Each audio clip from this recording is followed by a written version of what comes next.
I have the honor to invite and to announce to you the presence of the Consulate General of Nigeria in the person of Ben B.M. Okoyen. Please stand up, everybody stand up. Put your hands for the Consulate General of Nigeria. Please, sir.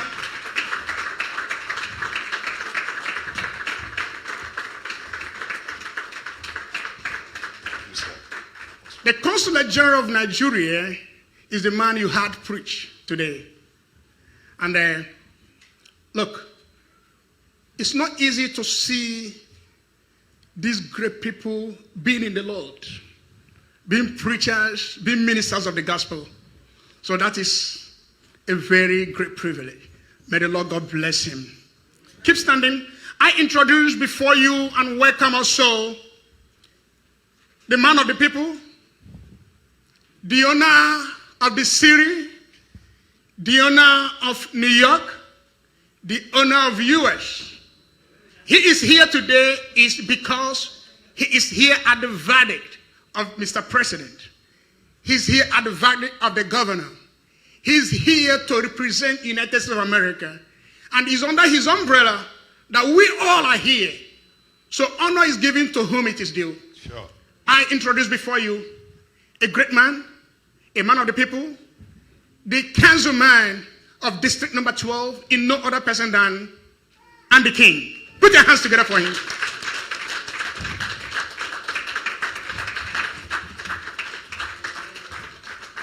You're most welcome, sir.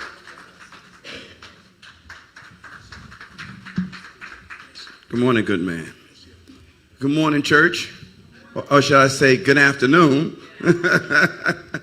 Because God is good and all the time. Yeah, I always have to give God and Most High Christ praise before I say anything, because through him everything is possible. And I've learned, if you ever get in front of Christ, you shall trip and fall. And I remind people, concrete hurts. So let the Most High carry you wherever you need to go. So let's give the Most High in Christ some praise. Can we give him some praise right now? To Bishop, I want to say thank you for the wonderful invitation. Thank you for your guidance, your spiritual flow, as the Lord would ordain it, as well as welcoming us wonderful ambassador, the Council General, who has done such wonderful work and given a great message of never being scared and what we're going to be fearful of. Because when you believe in the Most High in Christ, you ain't got no fear anyway. If you're going to fear anything, you better fear the Most High in Christ, but not following statutes and commandments, not fearing man who always and can and will let you down on any given moment, any given morning, any given evening. So I'm grateful and thankful to be here today as a representative from the New York City Council. But I always say to people, I only just don't represent the City Council 12th District. I was elected to represent God's children. I serve Christ to give service to his children on this earth, and I give him praise and thank you every day for waking me up with that mindset, that heart, and that spirit to commitment to serve his children. Nothing else matters. All the conversations that we have at City Hall, some are good, some are good, and some are good. Amen. But at the end of the day, it's all about being able to help improve the lives of every New Yorker, every Bronxite. It really doesn't matter you're from Ghana, if you're from Jamaica, or you're from Puerto Rico, or you're from Brooklyn, or you're from Dominica, or the Dominican Republic, Nigeria, or just right here in the Boogie Down Bronx. At the end of the day, we're still God's children, and we must find a way to figure out how to get along. Regardless of our differences, how do we maintain stability so our children can see brighter tomorrows? And it's up to our generation of adults who are today to do that. And I end with this. Nigeria has its ways, has its form of spiritual guidance. It has its culture. And I say to you each and every day, hold on to your culture. We're in a country that there are so many different ways of thinking, and that the number one thinking is to making sure, and I say it all the time, as much as I love the country that I live in, it is the number one country in the world that does trip its people up. And once we recognize that, we can figure out how to maneuver in the system, as great as it is, how we can make it that much more beneficial for our children. And the one thing that I've learned, if you want to do away with a species, you kill off its young. So I'm saying to you all, you must pass down your traditions. You must pass down your spiritual guidance. You must keep your children engaged. You must be in their lives. Do not let this world manifest itself in your home that it's raising your children each and every day. Because then if you think about who you're going to be fearful of, you're going to be fearful of the child who walked in. You're going to figure out, who was this child that left my house this morning and returned as this human being that I did not raise? So I ask you, please, whatever you do, however you learn, continue your traditions in the spirit of Christ. Continue to work that book, because faith without works is dead. We can come into a church on a Sunday, a Friday night, a Saturday, whatever, but if we don't follow the words and implement those words, it's just an empty promise of empty reading that we engage in just to be social. So with that all being said, I'm looking forward to a great conversation when it comes to our youth and all the challenges that we face, not only in this world, but particularly in Nigeria. With that, I'm glad to be a part of this. And if no one told you today, God loves you, and so do I. Peace.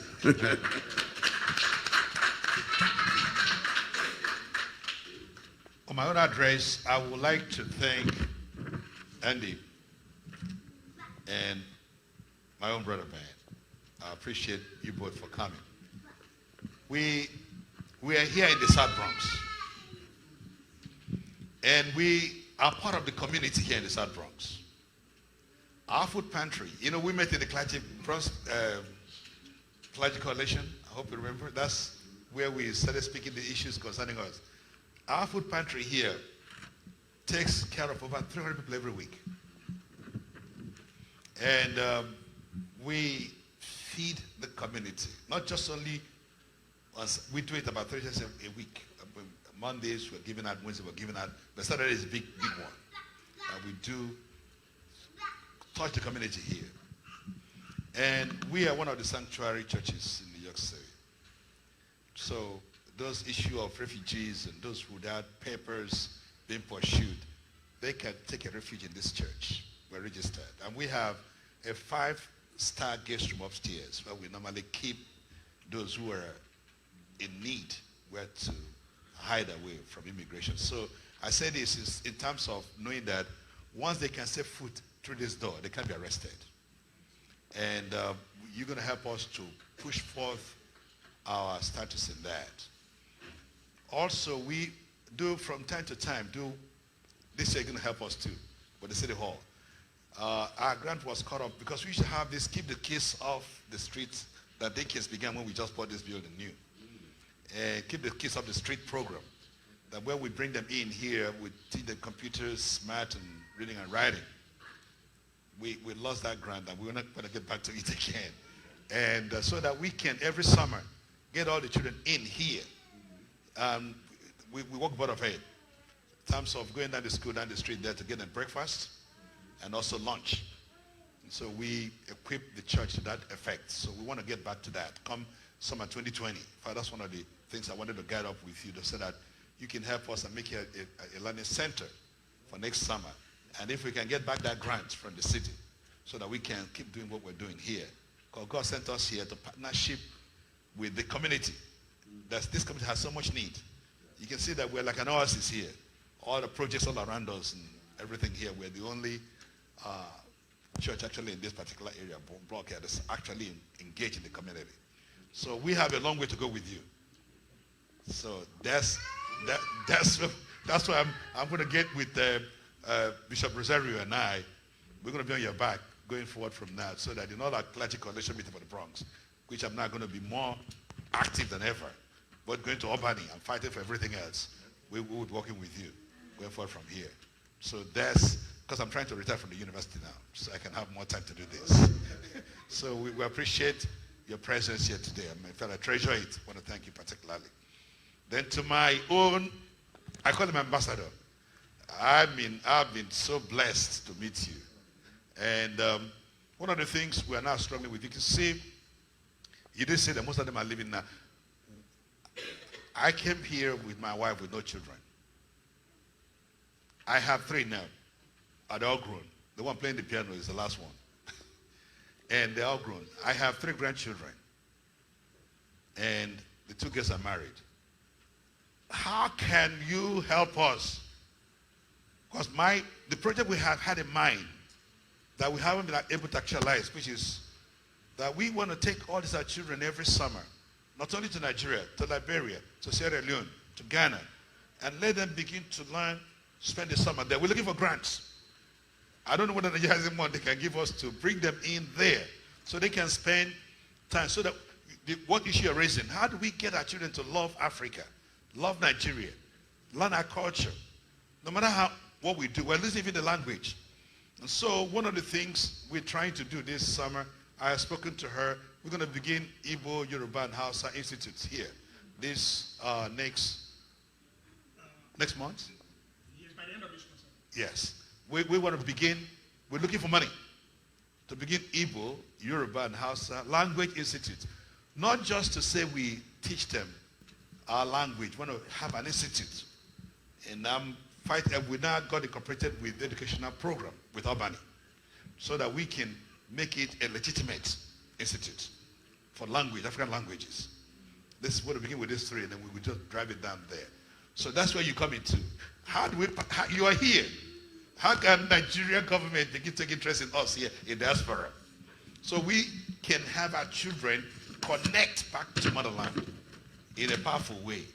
Because they are born here. And no matter how much we try to teach them our language, they still have an accent in speaking it. Because they speak American English. And my grandchildren are even correcting me. Even when I speak English, my grandson will say, Dad, Granddad, we don't say it that way. I said, no, we say it this way. We call it couple. And he said, cup. I said, no, we call it cup. So we argued about cup yesterday. And so this is where we are. So if my children cannot connect to Nigeria, I'm looking at my grandchildren. He's 14, I go to 15.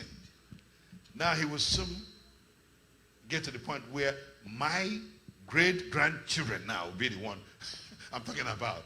So where do we go from here? And I would like to go back to live in Nigeria, but you know what is there now. And talking about all the things, how do we make the connection? For those of us who are not aging, we want to go back. So this is where we are. Thank you, sir. Yes. Thank you very much for this question. And again, let me thank the councilman and the king. It's a pleasure meeting you for the first time. And you're such a pleasant man. And for connecting with the community, Nigerian community, and your willingness to engage with them in what they are doing. Let me also use the opportunity to thank everyone, Nigerians who are here, for being good Nigerians. You know, it is important for you to remember your roots. When the councilman was talking about we should not allow the traditions to die in what we do. And it is very, very important. Let me state categorically that Nigeria does not have any problem with our people in diaspora. We have not closed the doors for you. The doors have always been open there. It's your nation who have no issue you coming back home. Now, having said this, it is important for us to, in where we are, seek to understand your country properly. Particularly, anywhere you are a representation of your nation. Since my arrival in New York as the Consul General, I've identified myself with the community, Nigerian community in particular. All the different tribes. Let me give you an example of a program I went in New Jersey. The Urobo people, they gathered, and it's a yearly event. And there were over 600 gathered there. They invited people from Nigeria and all of that. And part of the program they were doing competition for the children, for language competition, you know. And it was an interesting thing I watched there. That community is enough to project your culture, you know, in ways and manners that make your children, you know, understand your country back home. Very important. We must not take minor things like that for granted. Yesterday, I just told you that Nigerians gathered for parade to celebrate our independence. It is expected that Nigerians come together, but some were not there. We need to encourage our children. A lot of kids were there, and by the side of it, opportunity was given to showcase the tradition, the dresses, so many things were displayed there, the food, you know. And these are little things we can do to point us back to where we're coming from. It's very important. And this acceptance of your brother, your sisters, right here in the United States you live is very, very important. We may not wait until we go back to Nigeria. That's the first point I want to make. For us to connect. That's the number one point. You need to connect. You need to identify with the Nigerian community. Not just your congregation here. Not just your own tribe. You know, not just the people from your own region in Nigeria, but every Nigerian. By extension, every black man. You know? And if you want to go to Africa and you haven't been to Nigeria, that's our slogan. You have never been to Africa. You have never been to Africa.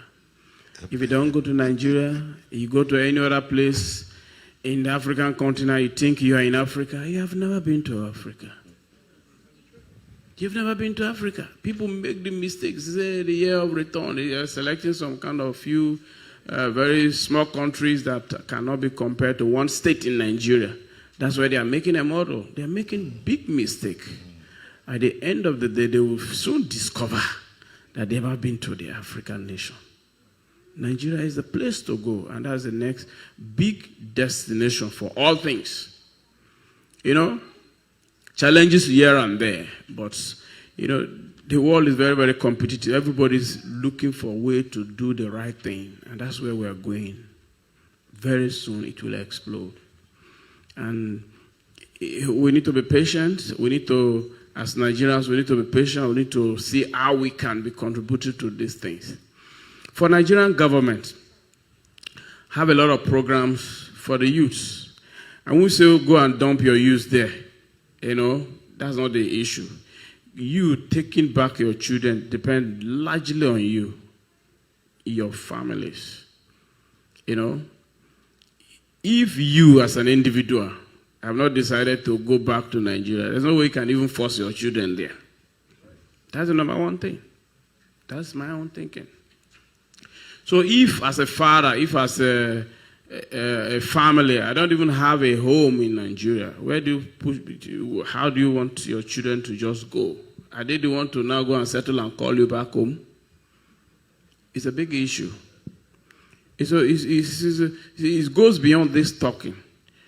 So who is willing and who is not willing? Nigeria is willing to accept you. Nigeria has always been there. The opportunities are all there. You know, it's very green. Huh? Green, white, green. It's real. It's very, very real. Amen. It's very green. The ideas you have here, you've learned for so many years, your children have been trained and all that. It's a perfect environment for them. Just tell them. That is very perfect. An environment for the brains to fit in. People will say, no job. Go create jobs. You go create jobs. You are a university professor. If those who you teach here, the white folks and every other person, you know, knows that you are in Nigeria, you know, they know that the same product is there. They will come over there. When others start going over there because of education, because of people like you, it will be an attraction for others. Because you can compete favorably with this environment. You have impacted knowledge to every other person. And people like you are there, your children will also follow. That's the next point I would like to make. And finally, it is also important for us to know that going back home does not depend on other people. It's just we, the individual. Except you want me to address specific issue as to what you want government to do. For example, somebody can say, now we don't have land, so come and give us land. That's a specific issue you want us to address. So it's a matter of saying, okay, if there are people having difficulties coming back home, I will need to give them a land where they can settle down and all that. It's an issue that government can handle. Is that what we are saying? I don't know. But then, it is important for us to know that there's no problem as to we going back home. I understand the concern. Some of them, of your children, are beginning to lose the bearing of home, where they come from. But like I said, the community here will begin the process of making them know home, making them understand home. We are doing quite a lot of programs in the consulate. The next big event we are trying to undertake is an event that has to do with youth summit also, where we should be able to tell them, a lot about Nigeria, what is going on in Nigeria, the different states, the culture, the food, and all of that, and the opportunities that are there. And that the same nation you see, sorry I'm taking so much time, that the same nation you see have the richest black man is living in there. And so many rich people are there. So many people are making it. Those who, for one reason or the other, go there and set up industry here and there are making it. There's a very growing domestic market that is growing. So it is important for you to know that Nigeria is where a lot of people are making it, and you never regret coming home. Thank you very much. Thank you. Thank you, sir. Put your hands for the Consulate General. Before we go on, please listen very good. We have a paper going around for names of people who want to ask questions. You put your name there. And there is another paper going around. If you are just a guest, you're not a member of the church, you're a guest, you are here today because of this, great occasion, write your name and your phone number. God bless you. Thank you, the consulate, for the great answer. We really appreciate that. I want to hand over the microphone to the councilman and the king. Got something to tell us. Well, just quickly to also answer your question, Bishop. We in the city council, we do have initiatives that allow us to support and feed food pantries. So when this is all over,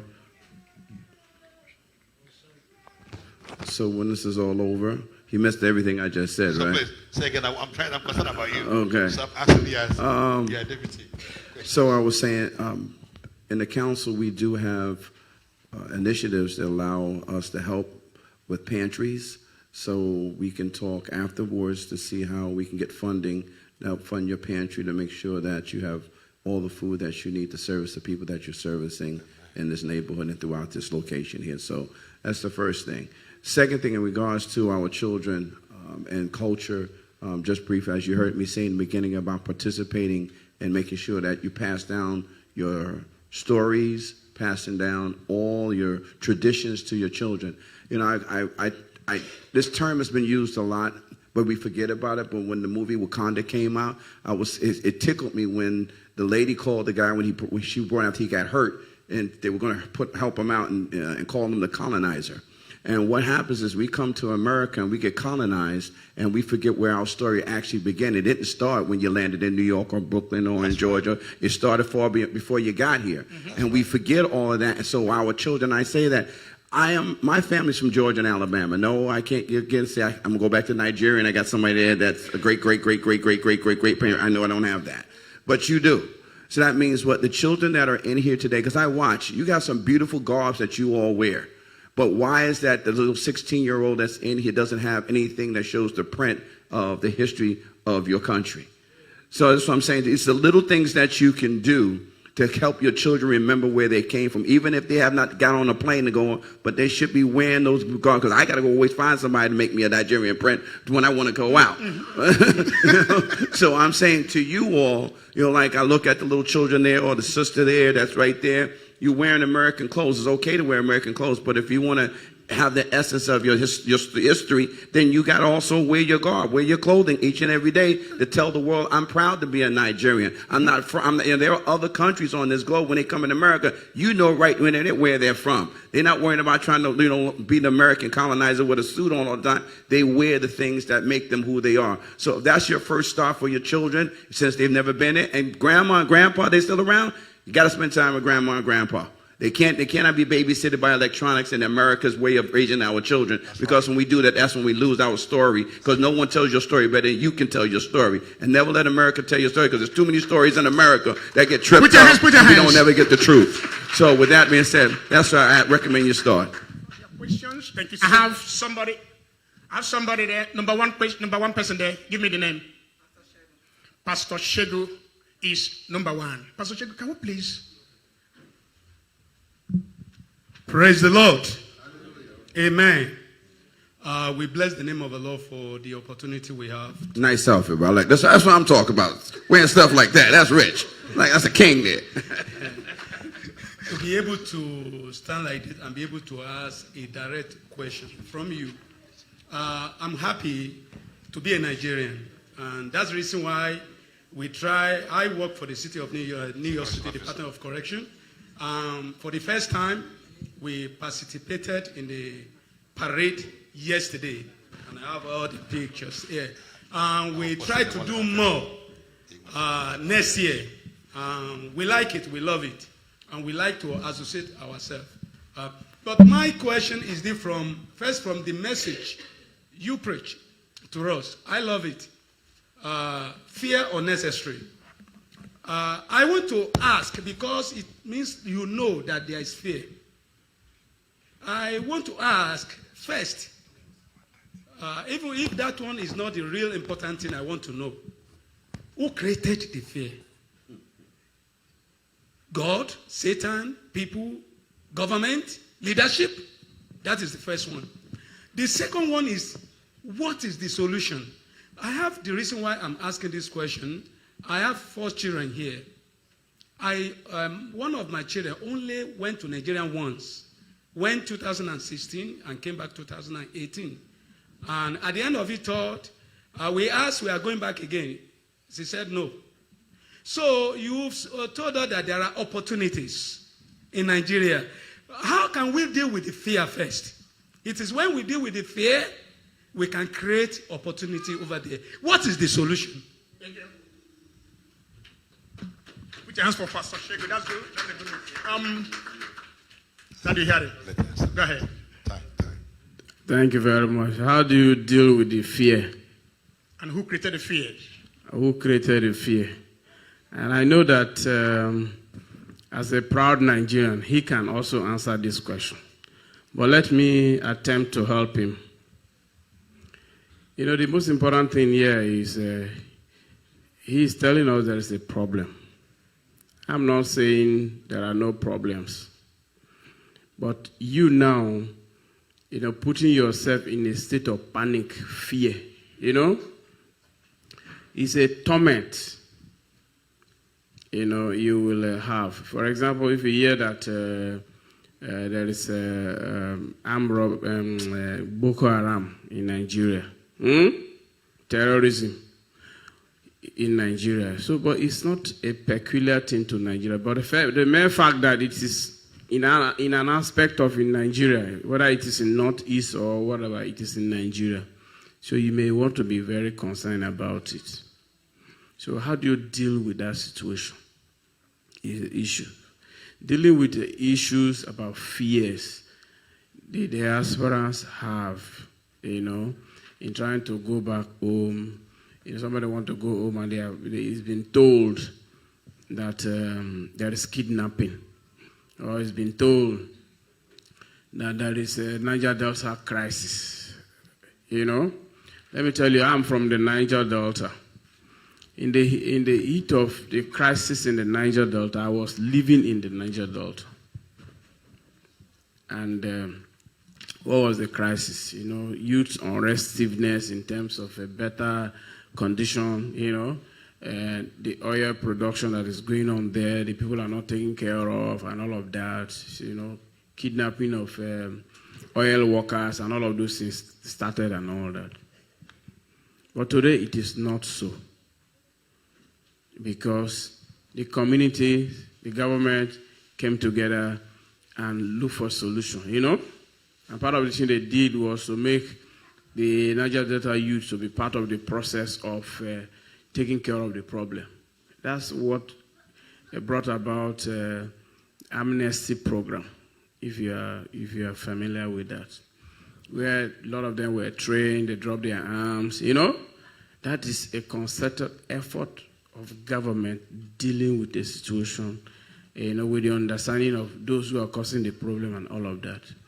Once there is a problem, we need to identify what the problem is, and the willingness of not just the government, willingness of every one of us, not just putting yourself outside and you and them is a wrong attitude, that we must resist. It's not we all must, contribute our quota to solving problems that exist. When you now say who caused the problem, is it devil or is those kind of issues? Those are things that will continue to beg for answers. You can answer it different ways. You can say individuals created it. You can even say government created it. You can even say Satan is the one. You can, it depends on where you are looking it from. For me, if I'm to answer you in that question, who created that kind of problem? Sometimes it's imaginary. You imagine it. Me now, if I have anything to do in Nigeria, the next minute I'll fly in there. But you cannot fly in because you have a different perspective. I go even I'm going on Friday. Good. So you going on Friday. So is the fear no longer there? The fact is that I pray and I commit myself to God. But if I have to think of information and what I've read, like some people who are living in one of the states in the US here. They were going from Lagos to Ibadan. Some people in uniform came out, took this woman, took the daughter who has never been to Nigeria, raped the lady, raped the girl, and so on. So we know, and is what we can see. But only what I'm saying is that what is the solution for us? So that all that we are saying that we have to create opportunity over there. The solution is to deal with the problem. How we help? You, government, everyone. So Americans have a very good slogan here, say don't ask what the government will do for you. You should tell us what you can do for the government. So that's how it is. So the solution doesn't lie in one individual. You and I must, be part of the solution. So don't think that those who are in leadership position are angels from heaven, that they have all the solution. Not at all. If not, one leader is enough to take care of all the problems. We have different leaders, The one president will come in, another one will come in that kind of a thing. So that's why they require the support of their citizens at all times. They require the help of everyone. So that's where we need to heighten this conversation to let everyone know that you have a part to play. A part to play in terms of the way forward. Your suggestions, your ideas, and what you can do as an individual. For example, you going home and you are coming back, people see you go there and come back is enough King told us that your dress alone is a language, that can solve a problem. For some person who doesn't like the tradition, say, this man is from here. He's portraying this dress. This is a good example. You brought me here to talk about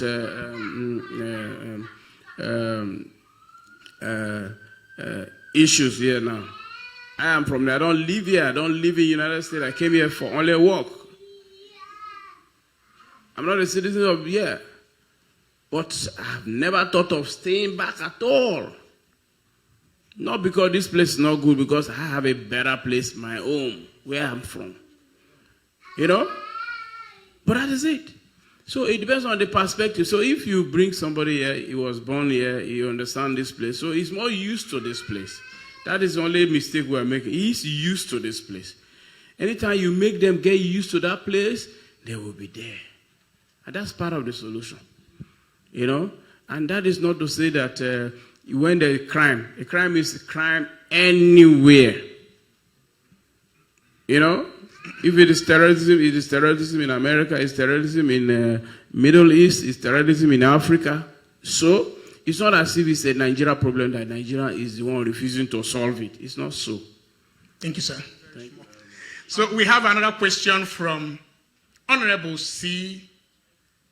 Abraham. Honorable C. Abraham.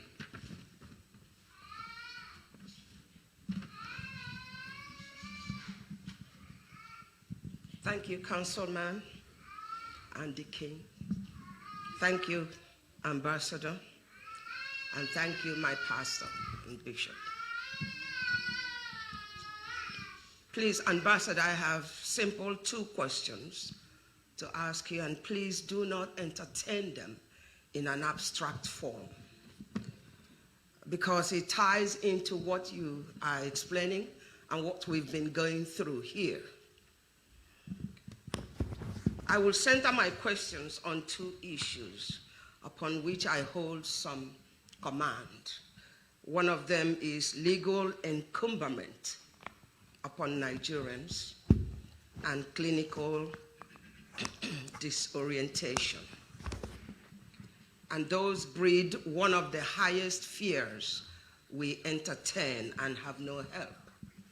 My first question to you, therefore, is, as an ambassador to a nation from Nigeria, what is your portfolio and mandate concerning Nigerian fears with regards to immigration vis-a-vis asylum and making our country an asylee country, so that Nigerians will not be hiding and they will have the impetus to file for asylum like other countries?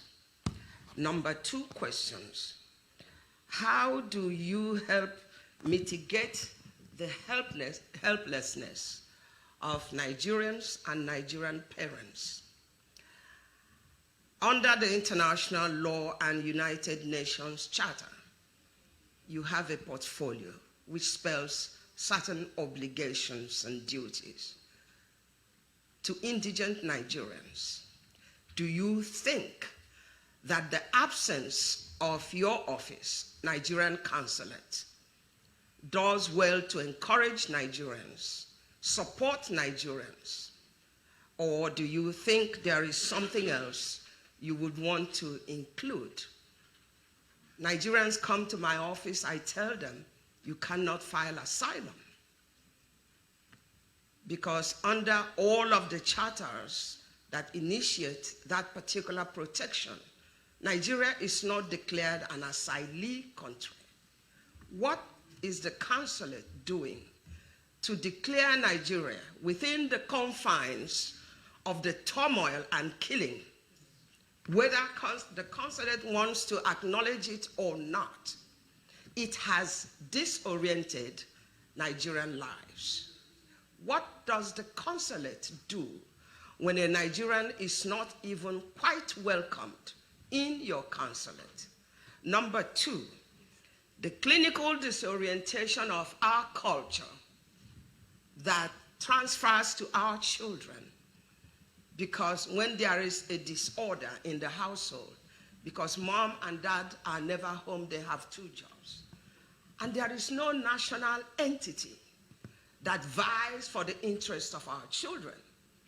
Nigeria is the only country that has consulate in America that does not agitate for once when America puts Nigerians on the tube every day and call us criminal nation. Simply because there is an American who will induce a Nigerian, send me your national product, which is the oil, create that mutiny between 2 parties, and becomes aggrieved when the Nigerian outwits him and says, send me your money to Zurich Bank, I will send you the oil. When he loses that oil, he cries wolf in 60 minutes. What is really your mandate? Thank you. Thank you very much. Thank you. Thank you very much, and thank you for what you are doing in your office and protecting the interests of Nigeria on our behalf. You know, you have raised up very important issues, and you have put me on notice that I shouldn't be abstract in addressing them. I appreciate that fact, but let me attempt to explain my mandate in the consulate. Maybe that could help in addressing some aspect of your concern. Number one, as a consul general, I'm not the ambassador representing my country in the United States of America. Just take note of that. I am a consul general in charge of 20 states of the United States of America. In terms of political representation, it's not under my purview. It has to do with Washington. That is one. In the areas of immigration issues, I deal with visas, passport production for Nigerians. Where Nigerians have issues in these states, that's where we come in terms of protecting their interests. And even at that, we don't make representation in courts on behalf of Nigerians, but we facilitate, based on the laws of the land, their access to legal services. That is, if we are aware, if Nigerians know that our office exists and we are informed about what they pass through in terms of those issues that we have raised. Beyond that, we also visit as many who are in prisons, Nigerians, particularly to know and follow up their issues. If they are unjustly treated, even within the correctional centers and all of that, it's our duty to go into all of that. But the issues you have raised here are very vital. I don't want to throw them away. Very vital. Particularly the aspect of asylum you're talking about. I can agree with you very, very well on the fact that Nigeria, no matter what is being painted back home there, the mental disorientation and fear and all of those kind of issues that is being raised from your experience in your office and all of that may not be the picture others see. I don't see those pictures. An individual can see those pictures. Your organization or your experience, because of your authority, you may have seen those kind of issues. But if I come with my data of those who are going to Nigeria, particularly those who are not Nigerians, are seeking for visas every day, it will amaze you. So, but if an individual gets up in Nigeria and think that he wants to go abroad, he can use any kind of reason. Can say Nigeria there's Boko Haram in Northeast. Meanwhile, the person is talking about this thing is in the Delta State, where everybody is living in peace. He's using that to come and tell an authority somewhere, and that is the story they are buying. They are using it against our own nation. It's not acceptable. And so it does not arise at all in terms of somebody saying he's coming to seek asylum and we can accept that. We can't accept that. There are so many issues that I can't openly discuss here. There are some people who are into this nation illegally. You know, they come in here illegally. They say lies about the nation, and they believe them. If you ask Nigerians now to come even to register in the consulate so that we know their presence, so many people will run away because they have said what is wrong, to these authorities, and maybe the fear of being, traced and all of that. So many things are happening. We are there willing to help, interact with the Nigerians, solve their problems, but the biggest challenge is for them to come up, to us, to handle their issues. So we can say for certain that as many that have come to the consulate for one issue or the other, we've addressed them. I have my consul in charge of welfare is here. Leo, stand up, let them see you. Leo is in charge of consul welfare. He has been dealing with those kind of issues you mentioned. And we must do this based on the laws of this land and the laws of our land and what international law provides. So some of these things are being over-exaggerated. They are quoted out of context. So, it's a one-sided story. So it's not fair to a nation, Nigeria. We operate within the confines of international law, and we have to restrict it to that level. Thank you very much. Sir, please, like I said, we have a few more minutes. If I just mention your name, all the names that are written here, please, I'm sorry. Not everybody will ask a question because we are living here in 45 minutes, like I said. If I call your name, if you know that the question is not as long as I am, then you will ask. Or it's not as tall as you are, then you ask a question. But if the question is very tall, forget it. I'll take the mic away from you because the people are leaving here shortly. I call on Apostle Obinna for a question. Apostle Obinna, please. Thank you very much, Council General. I had the opportunity of meeting you, maybe in the abstract. You helped me out in the embassy. That's great. The councilman, we're happy to have you in the house. My bishop, God continually bless you. I'm very happy that you have tried to describe, give us your job description so that questions will come within that confinement. Yes. And we're addressing fears and uncertainties. Mm-hmm. And it's very important that we maintain, That's cool. My question is, concerning the amnesty, I'm happy you came from the Niger Delta, no environmental impact assessment and all those stuff. I was opportune to be in South Africa when the amnesty program was going on, and I had the opportunity of meeting Kisley Kuku and the Rubebe when they came. And we put in the militants, some places. My question is, can the government that gave that amnesty out at this point, with the issues and uncertainties and fears we have with our children, with everything that is happening, can they also put up something like a grant that will help us have like monthly workshops.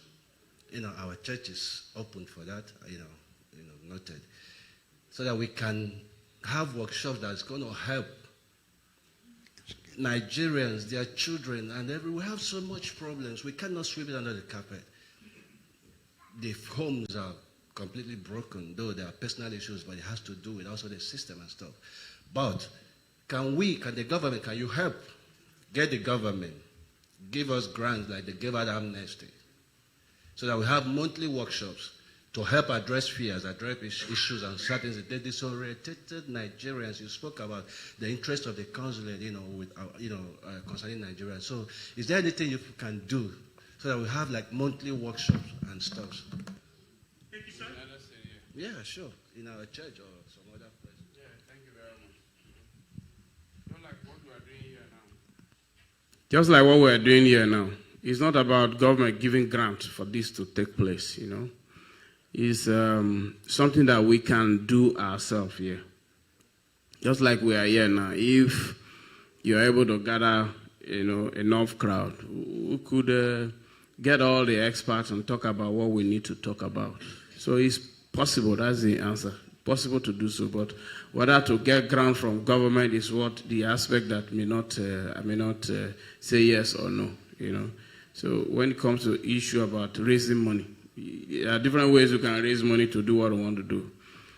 So we have Nigerians who have halls. We have Nigerians who have churches. We have our consulate where we can also have all to gather people. So that is possible. We can always do those kind of programs if you are willing to work with us. Thank you, sir. I have another person for a question. Alhaji Emeka Nwosu.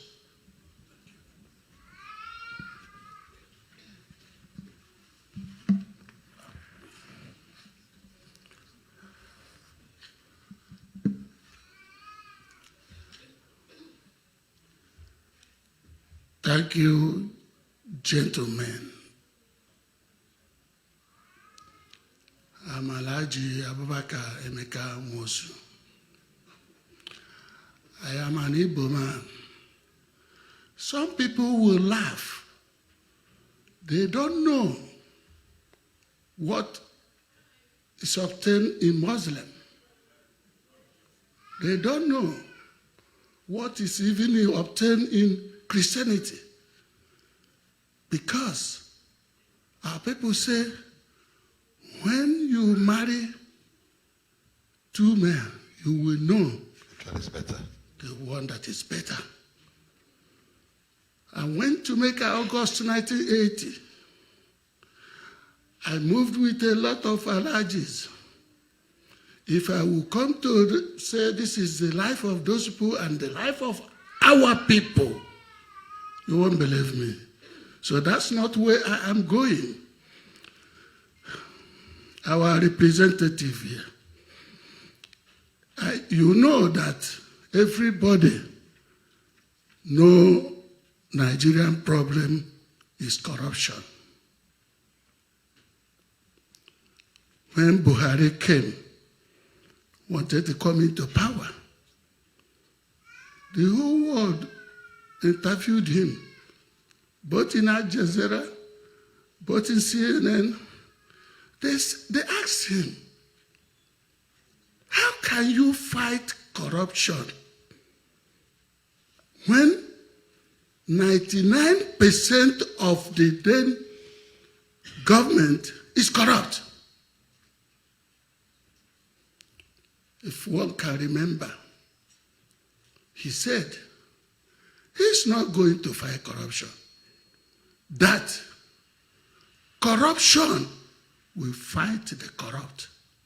He will use corruption and fight the corrupt. Which is a very good answer. He has tried to fight corruption, but 99% of Nigerians are corrupt. Then, here comes a question.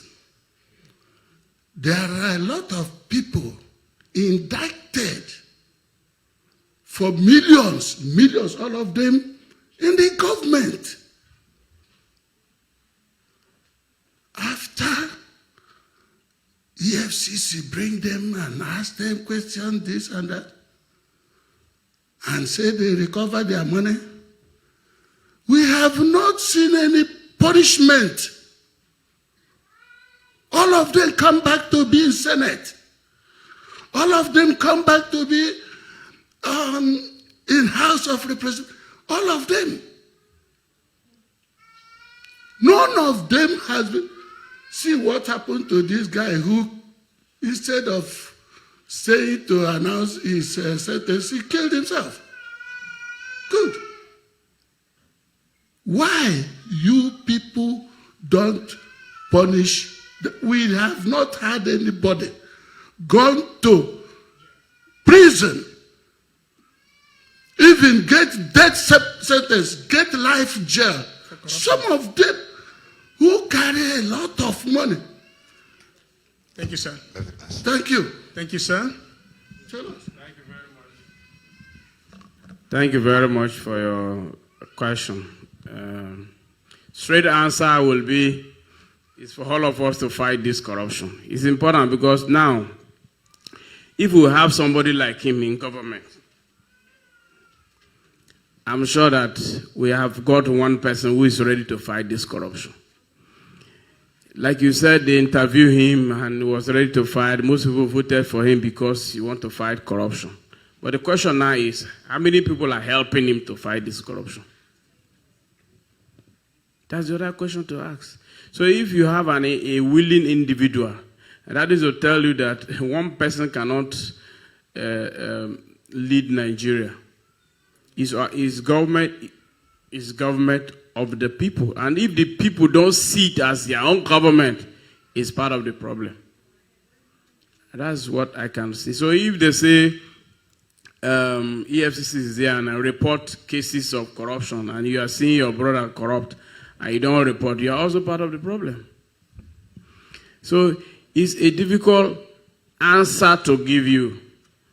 But the most important thing is government is trying its best, but individuals, the owner of the government, of Nigeria, should unite to fight this corruption. I think that's the most important thing.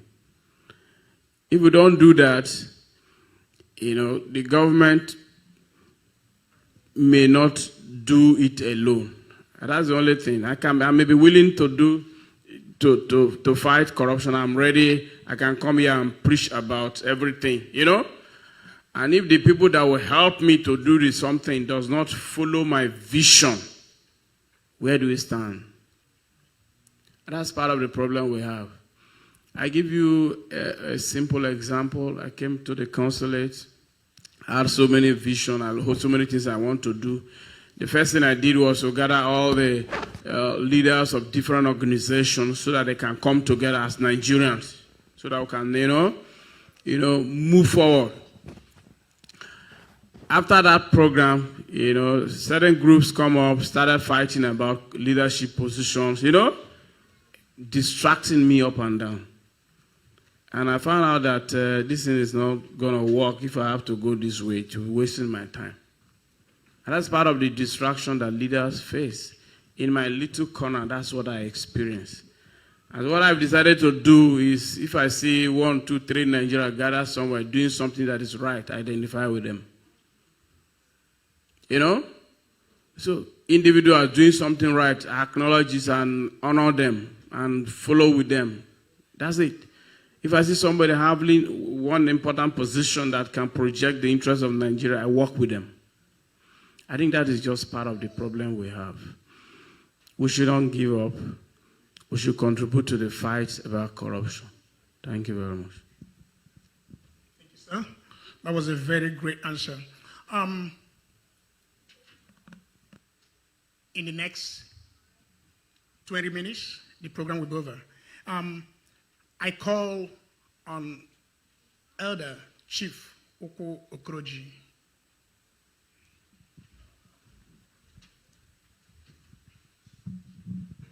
Good afternoon, everybody. And thank you, Councilman Andy.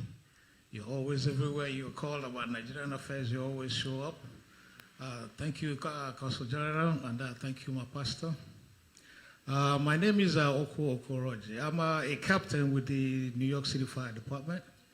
And at Young, you know how difficult it is to be a captain in New York City Fire Department. I'm being fought left and right, front and center, but then for the fact that I'm a resilient Nigerian, which is one of our principles, I'm there. And looking to move up too. My question to you, Consular General, is this, though. Everybody, especially those in your capacity, is encouraging every Nigerian to come home, come home, come home, come home, come home. And ever since I got to the United States, I went to school here, though, anyway, so. And the plan is to go back home. Right from the very first time I stepped in here was to go back home. So as a matter of fact, this is my second missionary journey to the United States. Because after my graduation, I have a master's degree, I went back home. And I was with NMPC in Port Harcourt, in One. For some reason, it was infighting. I couldn't make it. Because you come into your office every morning, you pull up your drawer, you see a snake, you see a turtle, you see a rat. You know, I say, come on, man, what is going on with this here? So I said, well, instead of being overpowered by high tension, victim. I said, no, let me go back to where I believe it will be, a little safer for me. All right, so this is it. This is my second missionary journey. And still on that go home, go home, go home. I have a house, I stay here with the little money we make here. Because this system is designed to make you comfortable, not to make you rich. You see? So for the little money I made, I built 2 houses. And then it's still on that motion, go back home, go back home, go back home. Now, my children, I try as much as I can to make home comfortable for them, using the model over here. Because for me, growing up, sleeping on the mat, on the floor, whatever, we're used to that. We don't complain. But for them, if they're beaten by a little mosquito, oh Lord have mercy, that's a reason for them not to come back to that place no more. So I try to make that place, make home a home and comfortable for them. And then take them home very often or more often than I can. So now the question is, Daddy, when are we going? Daddy, when are we going? And then my question to them is that what will make home more comfortable for you? They will request for a better mattress, a better TV, a better furniture, a better this, a better that. Then I walk towards that. Sometimes I go home twice a year, nobody knows, just to make sure they are all comfortable. Now, I ran into an experience about two months ago. I had furniture and stuff, used clothing. Like me and my wife, that's what we usually do. We buy exercise books, pencils, erasers, just stuff that when you go home, you share it to all the school kids because they don't have it. And then used clothing like those from my daughter here, we pack them and we distribute it to them because sometimes her first experience was, oh, Daddy, some of them go barefoot. I say, yeah, that's how it is. So she's on her own mission to collect shoes, sneakers, that we go and give her. So unfortunately for me, this last consignment of both furniture, goods, got impounded by the customs official, saying it was okreka. That's, yeah. No, then I was trying to advise them that these are personal effects. These are things I do every year, at least to make somebody happy. During the Christmas, they say, oh, I got something new. Now, I have tried my hardest to get in touch with all the custom officials. Now, they changed their story that it was a tax force, that they comprised of so many agencies that empowered it that they wanted 1 million naira. So I'm saying, if you sell the truck that conveying the goods, you sell the furniture, the goods and everything, it's not up to 1 million naira. So what is the encouragement? And they told them, I wrote a letter and called the guy and said, listen, open everything up there. Tell me what the value of, if it's duty, let me pay the duty for all of them. Up till now, I'm still in that situation. When I call, they say, go to Port Harcourt. I sent somebody to Port Harcourt. They said, no, he's in no worry. So now, what is the incentive for us to be going through all this? Thank you, sir. Thank you so much. Thank you very much for your question again. And you've raised so many issues and ended up with the frustration of your efforts in trying to get things back home. Let me make a little comment aside from what you have asked, so that maybe to help you. No, you see, the house of God, as it is now, when you invite somebody to come to church, what are you telling the person to come to church to do? To come and get healing, to come and get money, to come and get, And if he come and he doesn't have money, he will go out. If he come and he doesn't have the healing, he may want to go out. If you point to him that when he come here, he will have husband to marry. If you come and he doesn't see husband, he will go back. If he's to come and see a beautiful girl to marry, he doesn't see fine girls in the church, he will go back. So if our preaching in the church points people to things, they will be making a very big mistake in what God has asked us to do in his house. When we come to the house of the Lord, we preach Christ crucified. Christ is the message, is the one that can give you peace. Once you identify yourself with God, every other thing follows. And that is the right message. We are telling you to come back home. We are telling you to invest back home. We are saying because that is your home. Because the people who are there have no challenges. That's not what we are saying. We are seeing you as someone who is more comfortable to some extent. You have been trained, Give back. After all, in this system, you do charity and you get some benefit in tax waivers and all of those kind of stuff. We're talking about charity. We're talking about you contributing, what you have as a person. So there is this wrong notion that when you come back home, Nigeria, there's no mosquito. Come there, just, It's an aspect that is very difficult to. Well, somebody just raised a question about issue about corruption and all of that.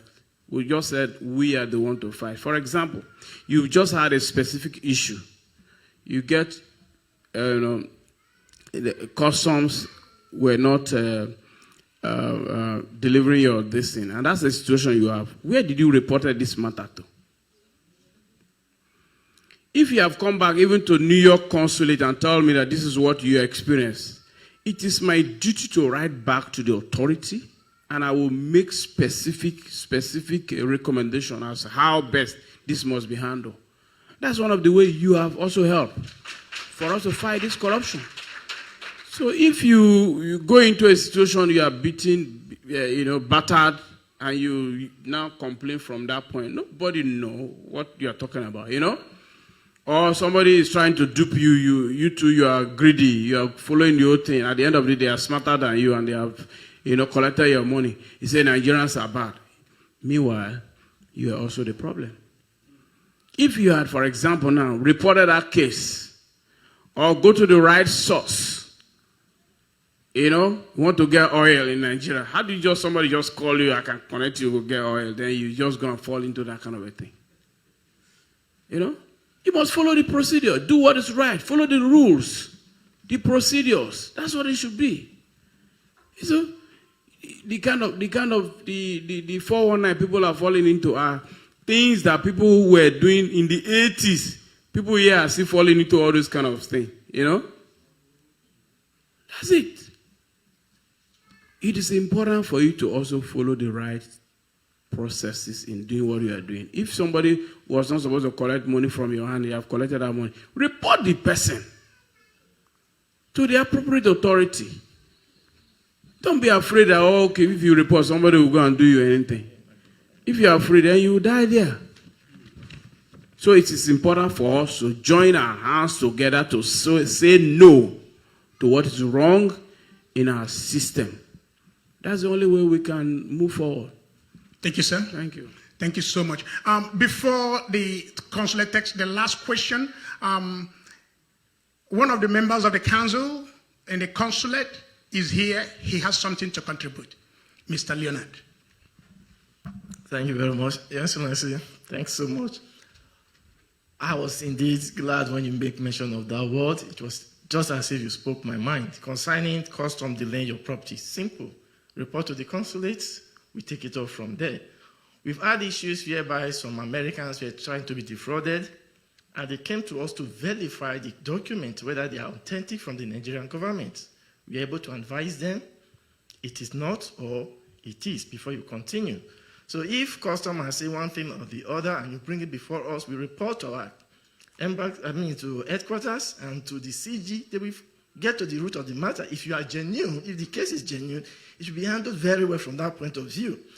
And to the pastor that asked the first question about fears in Nigeria, you see, people got drawn in the river, and people keep drinking water and still getting sailing through the sea. People involved in accidents, yes, cars keep moving.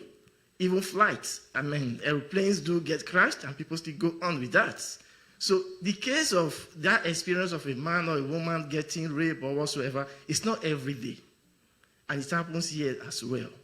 So the point that it happens puts governments on their toes. Oh, this thing do happen here. What do we do? And the fact that a solution that you are expected has not been gotten does not mean things are not being worked on the ground. So that is just it. Nigeria is working. Everybody is concerned. And all the reports we get here, all the experiences we gather here, we also report back home to enable them upgrade or improve in the policies that are being made. And that is why even today, the Consul General called me. There's an event today, we must be there. Oh, even when I was to go to somewhere else, I have to jump up and go. That is the idea the Consul General is portraying, and that is what we are here to do. And madam, you talk about asylum. One is Nigeria. For a country to be granted asylum, there must be some certain reason. Hunger, war. Is Nigeria at war? Is there absolute hunger in Nigeria? It is not. And some people use this to discredit Nigeria in order to gain favor. Some people may come to the consulate here, they may come here through fake names. And now they've come here, they want to stay behind, they now want to adopt their real name, and they want us to authenticate those things for them. One issue, if we do that, we are denting the image of Nigeria and to other people that are coming for genuine reasons. So these are the things we watch out for to ensure that we promote the good image of our country and for people that have legal reasons to be here. Thank you so much. Thank you very much. Thank you so much. Please, before the next question, the councilman has something to say. Yeah, because I do have to leave. I have a 1:30. I told you, Pastor. Yes, sir. Okay. But I'm just going to make a final comment. I thank you, brother, because that's where I was going. As much as people complain about America, they still come to America. Regardless of the KKK, the skinheads, the people blowing up stuff, people killing people every day, bombing up stuff, people still come to America. So I'm saying to you all, this whole conversation was about fear and all this other stuff. If you're saying you believe in the Most High in Christ, then your spirit should be free of the devil's works anyway. And if you truly believe, then walk in that spirit. You can't pray to and ask the Lord to take it off you, then you get right in front of it and grab it back, and then you wonder what's going to come hit you next. Free yourself and give it up. And if Nigeria's experience every day is a blessed experience, then let the world know about it. Because there's propagandas all around this country that's fed from this country about other countries. They say about other countries are so you don't go there. But other people live in their countries saying, I'm having a wonderful time here. I don't know what they're showing me on CBS News. So whether you're from Nigeria or you're from Pakistan or you're from Italy or you're from Greece, think about the stories they ever tell, or China. Think about how they talk about how bad China is. People in Chinese ain't complaining how horrible it is in China all the time. America has issues as well. So I'm saying to you all, don't be fearful of your own country. Protect and take care of your own country. A good man once said, if you don't have anything to die for, you ain't living. So sometimes you got to make sacrifices if you want to see things done differently and not push it on somebody else to get the job done. Again, my man, someone said in here, America makes you comfortable. So if you come and you get comfortable, then you can't complain about what's happening, because in 1940 and 1950, blacks here were fighting for an essence of a freedom to make sure they can live better. So if you're not willing to put up the fight, I'm not telling you to shut up, but you're part of the problem if you're not willing to fight up for your children. Put your hands. That's a good one. God bless you. Bless you, Chuck. Thank you so much. And Andy has to leave in a short while. Yes, I'm gonna please. interrupt. But we're going to yield the last to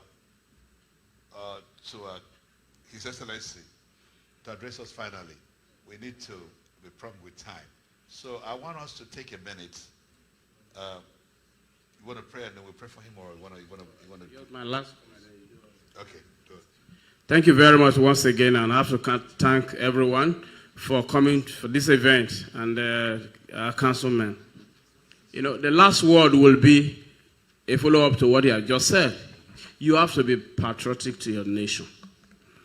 Don't be talking about the comfort of other places. You know, if your place is not comfortable, you need to do something about it.